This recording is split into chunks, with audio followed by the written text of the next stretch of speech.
Joe Rogan breaks his silence on the controversy around Jake and Logan Paul. As accusations grow that boxing is turning into scripted entertainment, that wealth would take away your drive for but competition. Yeah.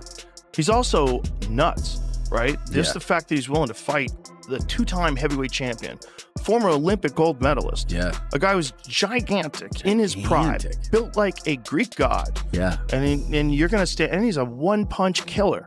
And you're going to stand in front of that guy. And he avoided shots till the 6th round. He just started getting tired. Yeah, his movement in that fight was crazy. It was very good. Yeah. It was very good. He was really keeping him moving around the whole ring. And then... You can't afford to get tired. That's the thing is, like, he gets tired in a lot of his fights in the later rounds. You should really sort that out.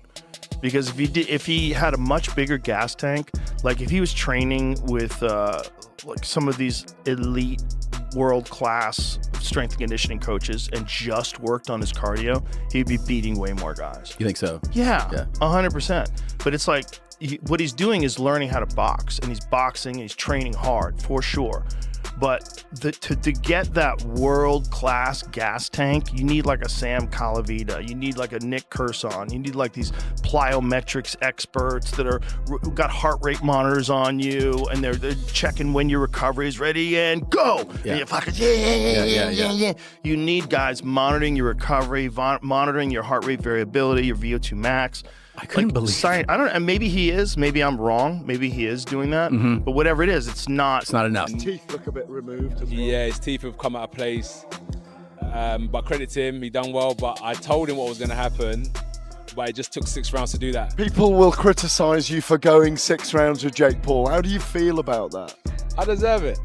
Why? Come on. Boxing ring in their life. He stepped in a boxing ring with one of the baddest men on the planet, who's 40 pounds heavier than him and 6 inches taller. That's insane. He's one of the most skilled fighters on the planet. My brother, as a fucking YouTuber, went 6 rounds with him fighting with a broken jaw and rolled ankle. I'm so proud of him. That was just unbelievable. I saw you talking crap to AJ at one Bro, I point. was trying to get his head. I think I pissed him off. I was just saying fuck that shit. I love AJ. But bro, I saw you going down. I was talking so much. But I just pissed him off. Then he broke my brother's jaw. Fuck this guy. Broke his jaw, huh? Yeah, his jaw's fucked. You know? He don't care though. Jake's having a fucking blast. Yeah. We'll see him back again for sure. Yeah, for sure. Thank you, Logan. Appreciate you, brother. the MMA world is split straight down the middle. After the chaos of Jake Paul versus Anthony Joshua, the internet didn't just react, it exploded. Conspiracy theories flooded social media as fans analyzed slow-mo clips, tongue movements, hand positioning, and timing. Claims spread that the fight was scripted, and that Anthony Joshua went off script when he landed the punch that broke Jake Paul's jaw and ended the fight. Instead of talking about Joshua's power or Paul's toughness, the conversation took a much darker turn. With Jake, what I learned about Jake is, so when you look at the physicality stuff, and as you said, he's looking at my chest, I think Jake is someone where I got to beat him mentally because he's a mental person. This is my observation. A lot of what Jake's preparation is based around is not only the physical aspects of training, but the way he thinks, meditation, breath work. And if I can break his soul and I can break his mentality, then I've broken Jake. So this is why it's going to be an interesting fight, because I just don't look at it from a physical standpoint. I know the person that's in front of me, and I know that I got to break it. That's what I said, I got to take his soul. It's not just physical, I got to take your soul in the ring. Only person that can do that is God. I knew he was going to say that. Is he f***ing with your brain? No, I don't know. That's what I was going to ask, is how do you plan on doing that? Like, when is it going to start? I mean, obviously in the fight it's different, you know? But, I mean, when are you going to start taking it? I've just seen in fights when I can see someone's, let's call it energy, frequency leaving their body. And that's what my goal is to do the same to you. You have that instinct. You can see it. When you're fighting, you can just see a small glimmer of someone that's just about to start fading. And then you just keep exploiting that, keep exploiting until some people give up, some people get knocked out. We'll figure it out. But as I said, for me, it's not just going in there and being dominating physically. I want to break him down spiritually and mentally. That's some deep boxing you just broke down. Yeah. the answer to that question was proven last night. Bro, you can take a shot. Anthony Joshua hits you with probably his hardest shot that we've seen drop every other single fighter that he's fought. Yeah. And he hit you in the face, and not only did you not get knocked out, you dropped and said, wow. I was like, wow, that was nice. I was on the ground, I was like, that was a good shot. Dude, did he surprise you with his power? No, to be honest, no. But I mean, he surprised my jaw. It's literally Off your snapped, face, bro. It's literally snapped, dude. When completely snapped. After the fight, you were like, I think like one of my teeth is, and you open your mouth, and I was the first to see it. I went, oh, you broke your jaw, dude. On both sides. If it is a broken jaw, those injuries are very difficult to come back from. But as AJ said, like that last shot would have knocked out a lot of heavyweights. And I know he went down heavy, but you know, he was conscious on the floor. And I thought his game plan, although obviously very negative early on, which it had to be, was smart at times. And there were times where he held his feet and let his hands go.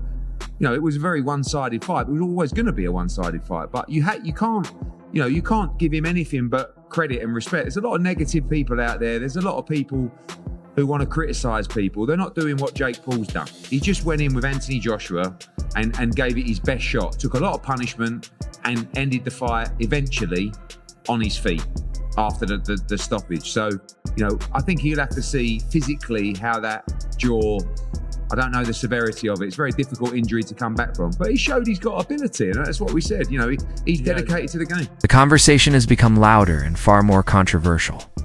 Are Jake Paul's fights actually real, or is boxing turning into pure entertainment theater? Joe Rogan didn't point fingers, but his reaction summed up what many fans are thinking.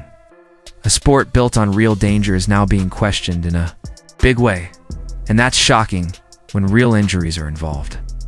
Broken jaws, surgeries, months out of action, all of it happens in a world where perception often matters more than truth. Jake Paul walks a constant tightrope between boxer and entertainer, where every loss, every injury, and every moment is magnified 10 times over. Fixed. Are any of these fights prearranged? Are they fixed at all? Is there any discussion about, hey, you take an L, you're going to go down here? Because everybody says, oh, you held fucking Mayweather up. Mayweather held your brother up. It's bullshit. I don't know about anything else in the fight. I'm talking about my fights. I can't speak to anyone else's fights, but also highly illegal. Like you go to prison for the rest of your life type shit. Well, with the Ben Askren fight, you know, I actually believed you would have beaten Ben Askren. I just, like, he didn't look in shape or at all.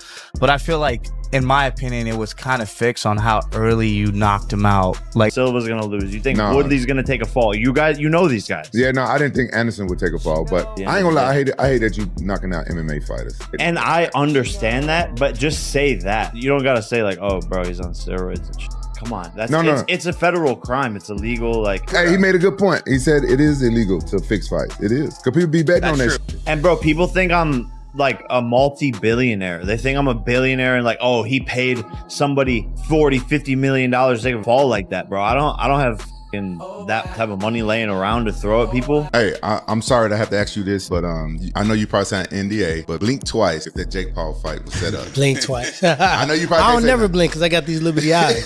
I don't need much air, you know what I mean, to keep them open. A lot of people wonder that, but think about this. If I say, Rampage, I'm gonna pay you $2 million, right? That this dude beat you, what you gonna do? You're gonna feel disrespected, number one. Yeah. Right, that ain't enough money. Yeah. But I got paid in the Jake fights. For me to do that, I gotta be willing to walk away for good, and they gotta set me up for a while, at least not for life, but something like 20-something million where I can invest it and fall off in the shade, because that's what you would have to do. But I do something like that, you would have to know me to know I'm too solid of a guy to even have somebody walk to me and ask me. Yeah. What happened to me is what was going to happen to him had he dropped those hands. Before we fought, I said, hey, you can knock me out and I can knock. After Anthony Joshua landed that shot, people didn't want a clean result. They wanted a conspiracy. Jake Paul has pushed back on these accusations before, calling them disrespectful to him and to every fighter who steps into the ring with him. He's made one thing clear: you don't fake broken bones, you don't script jaw surgery, and you don't put your long-term health on the line for internet narratives. When fans start questioning what's real, the sport loses credibility, something Joe Rogan has warned about for years. Once people stop believing the danger is real, the entire system falls apart. So what's next for Jake Paul after jaw surgery, the comeback matters more than ever. His next opponent has to be undeniable, real, dangerous, and impossible to question. Because if the next fight looks even slightly off, the stigma only gets worse.